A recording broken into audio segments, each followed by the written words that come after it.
नमस्कार। स्वागत है आप सभी का। तो देखिए हमारे जो आज के टॉपिक होंगे anaemia, jaundice, blood clotting factors और फंक्शन ऑफ प्लाज्मा प्रोटीन। क्योंकि इससे पहले का हम जो भी पोर्शन था अकॉर्डिंग टू सिलेबस वो हम देख चुके हैं। ठीक, तो अब हम ये वाले देखते हैं।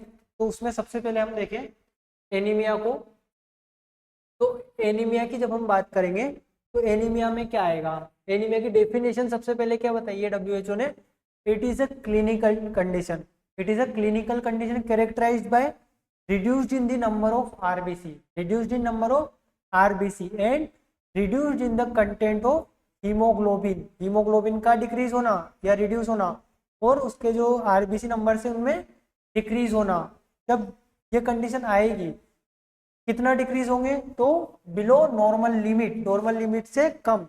क्या कहा है, it is a clinical condition characterised by reduction in number of RBC और reduction in the content of haemoglobin. इनमें जब रिडक्शन होगा तो उस कंडीशन को एनीमिक कंडीशन कहेंगे। ग्रेड्स क्या दी गई है, ग्रेडिंग यानी कि माइल्ड एनीमिया, मॉडरेट एनीमिया और सीवियर एनीमिया। तो माइल्ड एनीमिया हम किसे कहेंगे, जब हीमोग्लोबिन की जो रेंज है वो 8 टू 12 ग्राम पर डीएल आ जाएगी, 8 टू 12 ग्राम पर डीएल।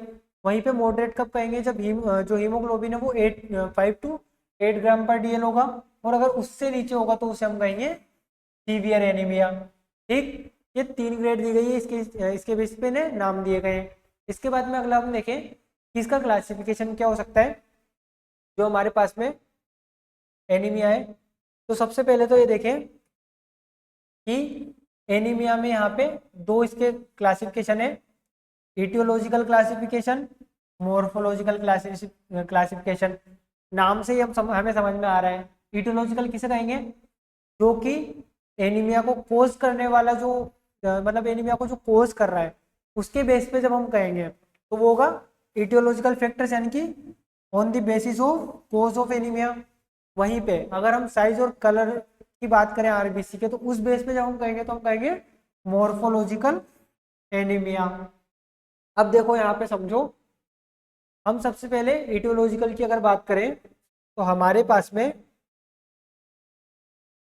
इसे हम देखें इटियोलॉजिकल में तो थोड़ा सा और ठीक है।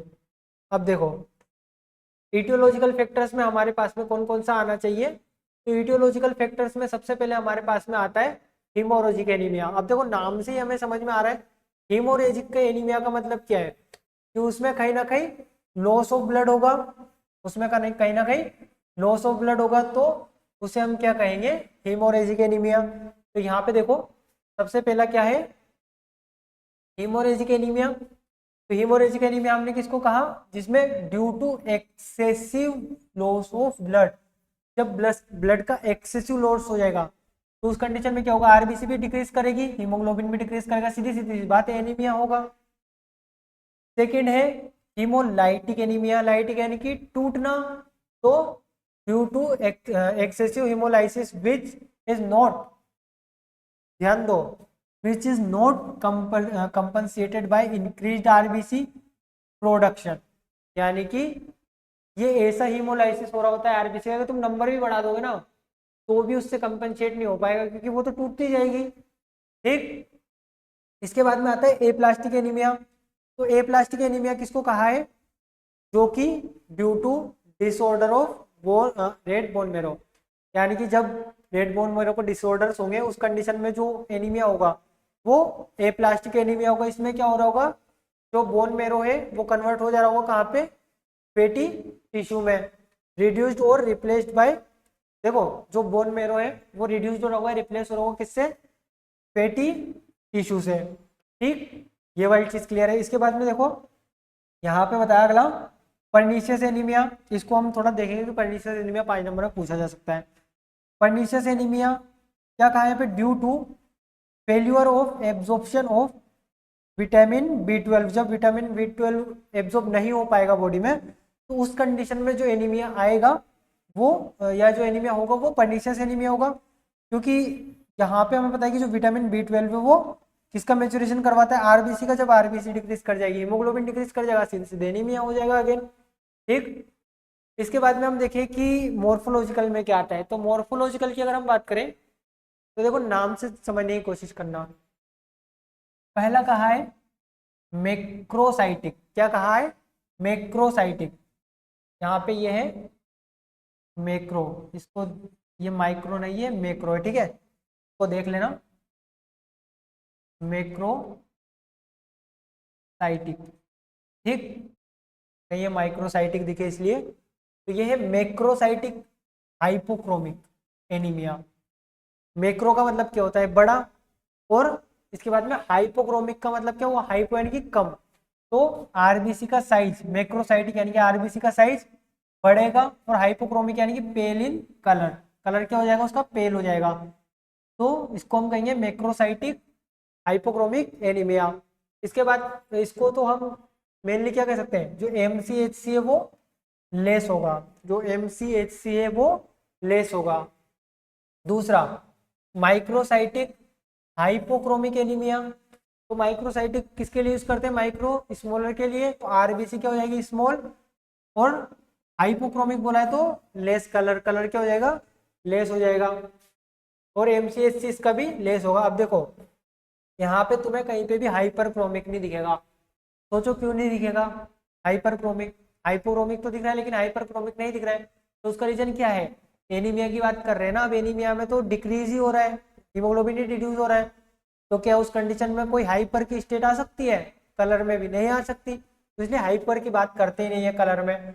इसके बाद में थर्ड आता है मैक्रोसाइटिक नॉर्मोक्रोमिक। अब कलर नॉर्मल है लेकिन मैक्रोसाइटिक यानी कि साइज बढ़ गया है, larger in size but colour is normal, RBC count less होगा। फोर्थ आता है नॉर्मोसाइटिक नॉर्मोक्रोमिक यानी कि कलर भी नॉर्मल है, और यहाँ पे जो हमारे पास में साइज है वो भी नॉर्मल है, लेकिन आरबीसी क्या हो गई? कम हो गई।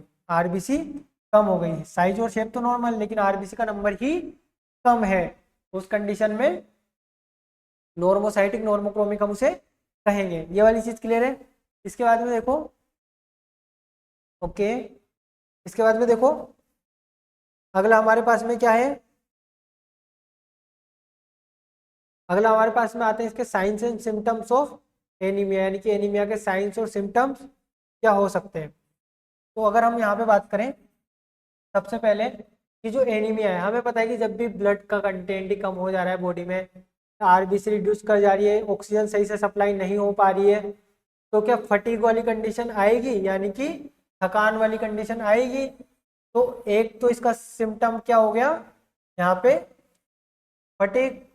उसके बाद में अगला सिम्टम इसका आता है कलर कोल्ड इंटॉलरेंस या कोल्ड टॉलरेंस। यहाँ पे होगा हमारे पास में, पहला फटीग हो गया, दूसरा कोल्ड टॉलरेंस, इसके बाद में तीसरा ब्रीथलेसनेस आएगी। क्या आएगी? ब्रीथलेसनेस आएगी। इसके बाद में अगर देखें अगला पेलनेस ऑफ स्किन, स्किन में पेलनेस आएगी, और म्यूकस मेम्ब्रेन यहाँ पे जो उसमें म्यूकस मेम्ब्रेन और स्किन उसमें पेलनेस आएगी। इसके बाद स्पून शेप नेल्स होंगे, स्पून शेप नेल्स होंगे, स्पून शेप नेल्स होंगे। रेटिनल हिमोरेजिया होगा, जो रेटिनल हिमोरेजिया है उसकी कंडीशन, वो कंडीशन यहाँ पे दिखेगी। पाल्पिटेशन, बोवेल डिस्टरबेंस, ये सारी कंडीशन यहाँ पे या सिम्टम्स जो है वो दिखाई देते हैं कब? एनीमिया की कंडीशन में। अभी देखो कुछ टर्म्स जैसे एमसीबी हो गया, एमसीएच हो गया, एमसीएससी हो गया। तो एमसीबी यूज करते हैं मीन कॉर्पस्कुलर वॉल्यूम के लिए, एमसीएच यूज करते हैं मीन कॉर्पस्कुलर हीमोग्लोबिन के लिए, एमसीएससी यूज करते हैं मीन कॉर्पस्कुलर हीमोग्लोबिन कंसंट्रेशन के लिए। ठीक है, ये तीन टर्म से याद रख लेना, MCB mean corpuscular volume, MCH mean corpuscular haemoglobin, और एमसीएससी मीन कॉर्पस्कुलर हीमोग्लोबिन कंसंट्रेशन। ठीक है, ये वाली चीज है।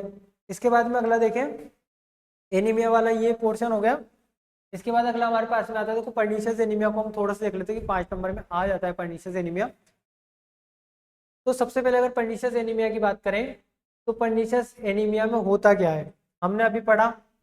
कौन सी कंडीशन में आता है? इटियोलॉजिकल कंडीशन में आता है।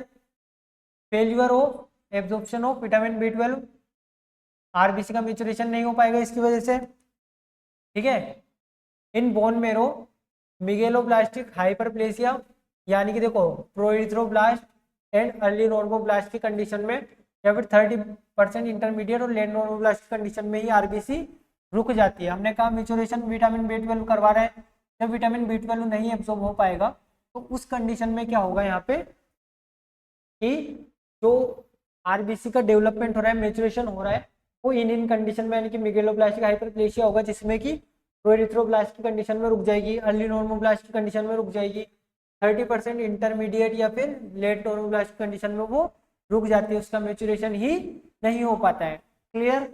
इसके बाद में ब्लड चेंजेस, कि ब्लड में क्या क्या चेंजेस होंगे। तो अगर ब्लड चेंजेस की हम बात करें तो ब्लड चेंजेस में क्या आता है, RBC count less than 1 million, यानी कि आरबीसी काउंट जो होगा वो 1 मिलियन से भी कम होगा। हीमोग्लोबिन लेस देन 12 ग्राम पर डीएल, एमसीवी इंक्रीज हो जाएगा, एमसीएच इंक्रीज हो जाएगा, ये याद रखना। ठीक है, एमसीवी और एमसीएच इंक्रीज कर जाएंगे, बाकी सब ये डिक्रीज कर रहा होगा। उसके बाद देखें न्यूक्लिएटेड आरबीसी, हमने क्या कहा था कि ह्यूमन आरबीसी न्यूक्लिएटेड नहीं होती है, नॉन न्यूक्लिएटेड होती है। तो यहाँ पे क्या होगा कि न्यूक्लिएटेड आरबीसी रहेगी, मैच्योर ही नहीं हो पा रही है ना भाई, तो न्यूक्लिएटेड रहेगी। किस किस के साथ, एन आइसोसाइटोसिस यानी कि variation in size of RBC, और पोइकिलोसाइटोसिस यानी कि variation in shape of RBC, यानी कि शेप ऑफ आरबीसी और साइज ऑफ आरबीसी में भी यहाँ पे इफेक्ट होगा।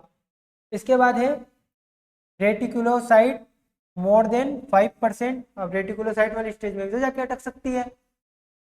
Excessive destruction of RBC in liver, spleen और बोन मेरो, आरबीसी का यहाँ पे डिस्ट्रक्शन भी होगा। ठीक, इसके बाद में अब डिस्ट्रक्शन होने की वजह से क्या होगा, increase in bilirubin, bilirubin increase करेगा, जिसकी वजह से क्या होगा, लो ग्रेड जॉन्डिस होगा, इसकी वजह से क्या होगा, लो ग्रेड जॉन्डिस होगा।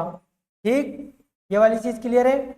अब इसके बाद में अगला हम देखें कि किस तरह से जीआईटी पे क्या इफेक्ट करता है। तो पर्निशियस एनीमिया है और वहीं पे ये नर्वस सिस्टम पे क्या इफेक्ट करता है। तो अगर हम जीआईटी सिस्टम की बात करें तो ये एक कंडीशन तो यहाँ पे आती है एक्लोरहाइड्रिया की। एक्लोरहाइड्रिया का मतलब क्या हुआ, एक्लोरहाइड्रिया खुद ही बता रहा है नाम से कि HCl यहाँ पे डिक्रीज करेगा, यानी कि लेक ऑफ HCl होगा। तो लेक ऑफ HCl होने की वजह से सोरनेस या फिर पेन यहाँ पे डेवलप होगा। ठीक, ये यहाँ पे हमने बात की कि जो चेंजेस इन जीआईटी है, जीआईटी में क्या चेंजेस हो रहे होंगे, एक्लोरहाइड्रिया यानी कि लेक ऑफ HCl, सोरनेस या pain, inflammation of tongue, less appetite, loss of appetite और मेंटल लेजीनेस, भूख नहीं लगेगी, पेन होगा, सोरनेस होगी, लेजीनेस होगी। ये सारी कंडीशन कब आएगी, जब जीआईटी चेंजेस की हम बात करेंगे पर्निशियस एनीमिया में। चेंजेस इन नर्वस सिस्टम की अगर बात करें, subacute combined degeneration of spinal cord, subacute या combined degeneration of spinal cord, tingling and numbness of hand and feets, और मोटर और साइकोलॉजिकल डिस्टर्बेंस उसको होने लगेंगे। ये पर्निशियस एनीमिया की कंडीशन है। इसके बाद G6PD है, स्क्रीनशॉट लेके पढ़ लो, इसमें कुछ ऐसा खास है नहीं। ठीक है, इसके बाद में अगला हम देखें आयरन डेफिशिएंसी। आयरन डेफिशिएंसी में भी ऐसा कुछ है नहीं, मेनली रखने वाली चीज़ है कि जब आयरन डेफिशिएंसी हो जाती है तो क्या क्या कंडीशन आती है भाई, किस किस कारण की वजह से ये डिक्रीज हो सकता है, क्या क्या इसके फीचर्स होते हैं, कि आप एक बार देख लो, कोई इसमें इतना कुछ खास है नहीं, सीधे देख के रखने वाली चीज़ है। ठीक, वैसे हमें पता है कि जब यहाँ पे आयरन को हम इंटेक करेंगे, आयरन का लॉस ज़्यादा होगा। ठीक, उस कंडीशन में यहाँ पे हीमोग्लोबिन डिक्रीज करेगा, increase damage demand of iron, infancy में डिमांड बढ़ जाती है, चाइल्डहुड में, प्रेगनेंसी में, मेंस्ट्रुएशन में डिमांड बढ़ जाती है किसकी, आयरन की।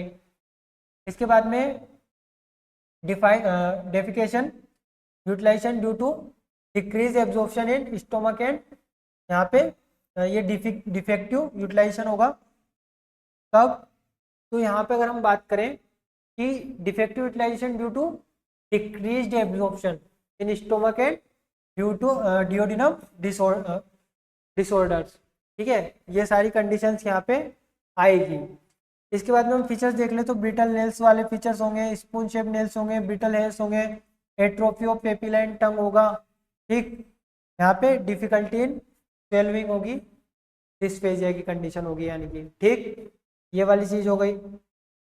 इसके बाद में देखो थोड़ा सा यहाँ पे फोलिक एसिड डेफिशिएंसी के बारे में भी बताया है, ठीक है। इसका भी अगर चाहो तो स्क्रीनशॉट ले लो, फोलिक एसिड डेफिशिएंसी का। यहाँ पे फोलिक एसिड डेफिशिएंसी है, क्या इसके कोज होते हैं और क्या इसका सिम्टम होता है, सिंपल सा है, जरा सा है, लिख लो या स्क्रीनशॉट ले लो, जो भी करना है, ठीक है। इसके बाद में देखो अगला आता है जॉन्डिस। तो जॉन्डिस की हम बात करेंगे। तो जॉन्डिस की अगर देखो पूछा जाता है कि क्या इसकी डेफिनेशन है, तो सबसे पहले तो हम ये देखें कि जो जॉन्डिस है, jaundice is a clinical condition characterised by yellow colour of sclera, yellow colour of skin, skin का और स्क्लेरा का जब येलो कलर हो जाता है तो उसे क्या कहा जाता है, जॉन्डिस कहा जाता है। It is caused by deposition of bilirubin due to its elevated level in this serum hyperbilirubinaemia, यानी कि जो हमारे पास में बिलिरुबिन है, हमने देखो हीमोग्लोबिन का जब हमने मेटाबॉलिज्म पढ़ा था तो वहाँ पे हमने बिलिरुबिन के बारे में पढ़ा था। अब जब बिलिरुबिन यहाँ पे बॉडी में बढ़ता है, सीरम में उसका लेवल बढ़ता है बिलिरुबिन का, तो उस कंडीशन में जो यहाँ पे होता है उसे हम जॉन्डिस का कहते हैं, एलिवेटेड लेवल जो यहाँ पे बिलिरुबिन का हाइपर बिलिरुबिनेमिया उसको कहते हैं। अब दो चीज़ें आती है, ये तो खैर यहाँ पे लेवल है उसका क्या होना चाहिए, कंजुगेटेड बिलिरुबिन जो है वो 0.2 से 0.6 मिलीग्राम पर डीएल और अनकंजुगेटेड बिलिरुबिन जो है वो 0.2 से 0.4 मिलीग्राम पर डीएल, ठीक। इसके बाद में हम अगला देखें तो हमारे पास में आता है क्लासिफिकेशन ऑफ जॉन्डिस। जॉन्डिस के क्लासिफिकेशन की हम बात करेंगे। देखो jaundice also known as icterus, more appropriately a symptom rather than a disease, यानी कि क्या यहाँ पे कहना चाह रहा है कि जो जॉन्डिस है वो डिजीज होने की बजाय यहाँ पे उसको अप्रोप्रिएटली क्या कह सकते हैं, सिम्टम कह सकते हैं। क्या कह सकते हैं, सिम्टम जॉन्डिस को, ठीक। इसके बाद में अगर हम देखें उसके क्लासिफिकेशन, तो सबसे पहले आता है हीमोलाइटिक क्लासिफिकेशन या हीमोलाइटिक जॉन्डिस। हीमोलाइटिक जॉन्डिस क्या होता है, condition is associated with the increase haemolysis of erythrocytes, यानी कि यहाँ पे क्या हो रहा है, हीमोलाइटिक खुद ने ही बोल दिया इसने कि हीमोलाइटिक का मतलब क्या हो गया, आरबीसी यहाँ पे टूट रही है, या एरिथ्रोसाइट का क्या हो रहा है, हीमोलाइसिस हो रहा है ज्यादा। जब आरबीसी का ज्यादा हीमोलाइसिस होगा तो हमें पता है वहां से हीमोग्लोबिन रिलीज होगा, वो टूटेगा तो वो यहाँ पे बिलिरुबिन को बॉडी में बढ़ाएगा, ठीक। इनकॉम्पिलेबल एग्जांपल बताइए, incompatible blood transfusion, malaria, sickle cell anaemia, इन सब में हो सकता है।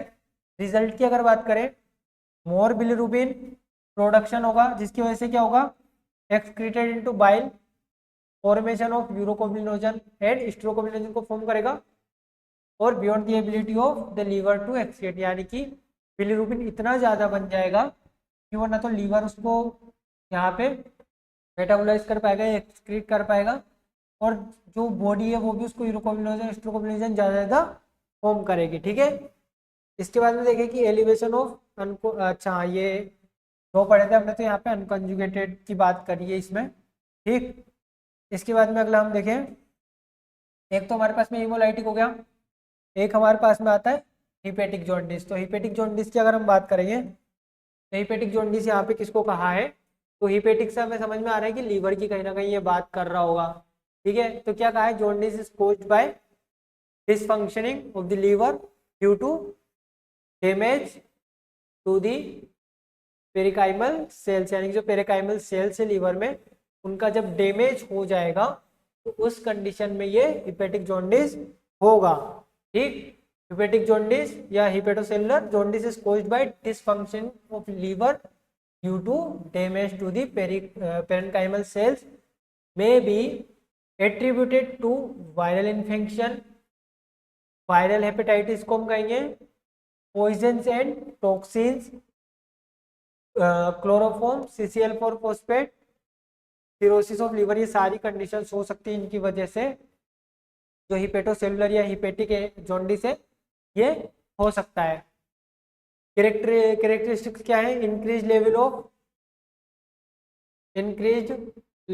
conjugated and unconjugated bilirubin in serum, excessive expression of bilirubin and urobilinogen. अब देखो यूरोकोबिनोजन तो बन रहा है, लेकिन यहाँ पे स्टेरोकोबिनोजन ना नहीं बन पाता। उसकी वजह से क्या होता है?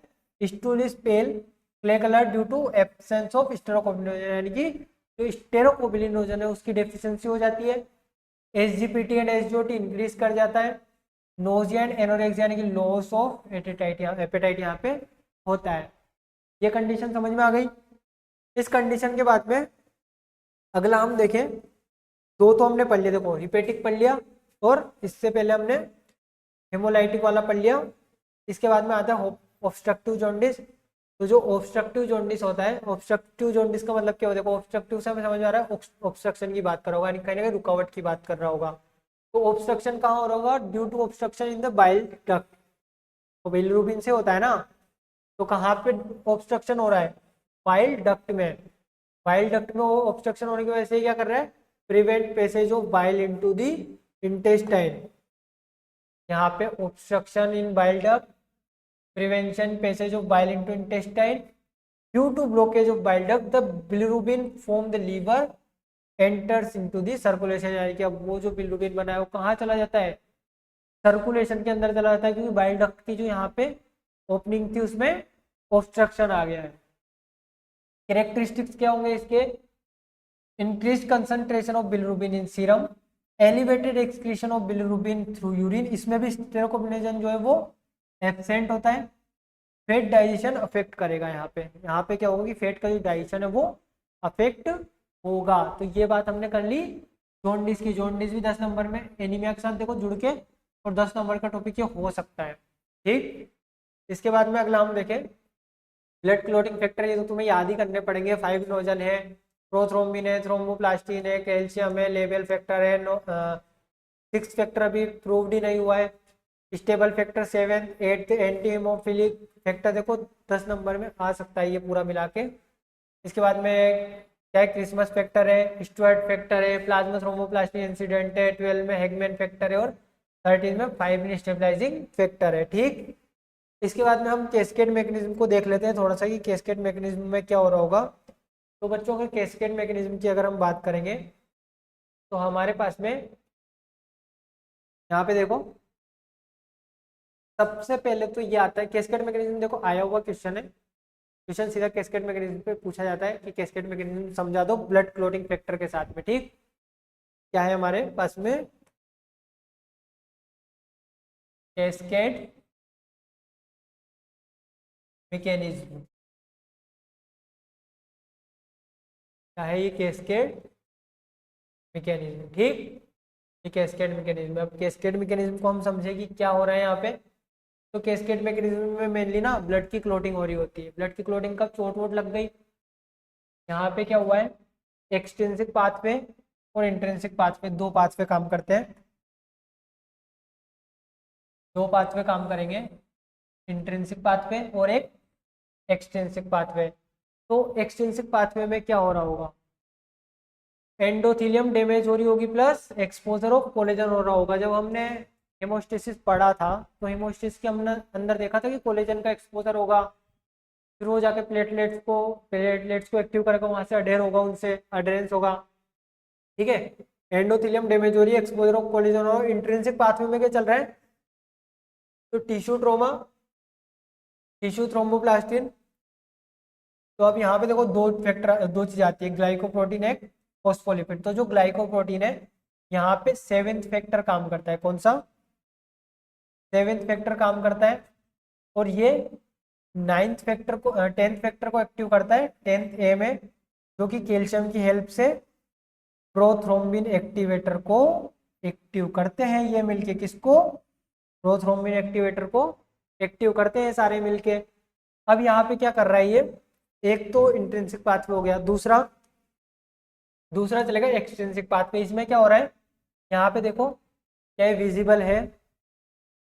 ओके ठीक है, देखो यहाँ पे लिखा है किलक्रीन HMW काइनोजन। ठीक है, high molecular weight काइनोजन।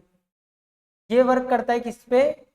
12th factor पे उसको एक्टिव कर देता है। फिर वापस से HMW यानी कि हाई मोलिकुलर वेट काइनोजन आता है। देखो 12th एक्टिव हुआ, 11th एक्टिव हुआ, 11th के बाद 9th एक्टिव हुआ, उसने 10th को एक्टिव कर दिया। अल्टीमेटली एक्टिव कौन होना है? 10th एक्टिव होना है, जो कि प्रोथ्रोम्बिन एक्टिवेटर को एक्टिव करेगा। दोनों में सेम चीज हो रही है और बीच में देखो प्लेटलेट्स आ जाती है। हमने कहा था कि जब कोलेजन का एक्सपोजर होता है तो प्लेटलेट्स आकर वहां पे जमा होती है। ठीक है, तो ये वाली चीज क्लियर है। इसके बाद में देखो यहाँ पे जब प्रोथ्रोम्बिन एक्टिवेटर एक्टिव हुआ तो क्या रिएक्शन हो रही होगी। अब प्रोथ्रोम्बिन एक्टिवेटर क्या करेगा, हम समझ सकते हैं कि अगर प्रोथ्रोम्बिन एक्टिवेटर है तो ऑब्वियस सी बात है कि प्रोथ्रोम्बिन को एक्टिव कर रहा होगा। अब प्रोथ्रोम्बिन को एक्टिव करके और ये किस में कन्वर्ट कर रहा होगा? प्रोथ्रोम्बिन का मतलब हमें पता है कि डीएक्टिवेट फॉर्म में है अभी थ्रोम्बिन, थ्रोम्बिन में कन्वर्ट करेगा। ठीक है, थ्रोम्बिन क्या करेगा, पॉजिटिव फीडबैक देगा पहले तो यहाँ पे, तो प्रोथ्रोम्बिन एक्टिवेटर को, और ये और ज्यादा प्रोथ्रोम्बिन एक्टिवेटर एक्टिव होगा तो वो भी प्रोथ्रोम्बिन को थ्रोम्बिन में कन्वर्ट करेगा। दूसरा ये 5 नोजन को कन्वर्ट करता है 5 नोजन में। अच्छा ये क्या है यहाँ पे, ये जो 5 नोजन है, ठीक है, इसको एक्टिव करता है यहाँ पे 5 नोजन को, और इसके बाद में ये करेगा इसका पॉलीमराइजेशन। पॉलीमराइजेशन होने के बाद में यहाँ पे ये हो जाएगा हमारे पास में कि 5 नोजन जो था, अब 5 नोजन का यहाँ पे क्या हो गया, एक्टिवेशन हो गया। तो 5 नोजन का एक्टिवेशन होने के बाद ना यहाँ पे फाइब्रिन का एक प्लॉट बनता है, या कहें कि पॉलीमराइजेशन हुआ जब उसका, तो यहाँ पॉलीमराइजेशन के बाद लूज स्ट्रैंड्स ऑफ फाइब्रिन बने। क्या बने? Loose strands of fibrin. उन लूज स्ट्रैंड्स ऑफ फाइब्रिन पे वर्क किया किसने? यहाँ पे 13 फैक्टर ने, जो कि कन्वर्ट हो गया काई में फाइब्रिन के टाइट। यहाँ पे एक ब्लड क्लॉट बना। पहले तो क्या बना था, लूज स्ट्रैंड्स ऑफ फाइब्रिन बने थे, और उसके बाद में जो स्ट्रैंड्स बने वो फाइब्रिन के टाइट स्ट्रैंड्स बने, या टाइट यहाँ पे ब्लड क्लॉटिंग उसने की। तो ये हमारा ब्लड क्लॉटिंग वाला आ जाता है। इसके बाद में हम छोटा सा जो टॉपिक है एक प्लाज्मा प्रोटीन वाला, वो और देख लेते हैं कि प्लाज्मा प्रोटीन का जो यहाँ पे फंक्शंस हैं।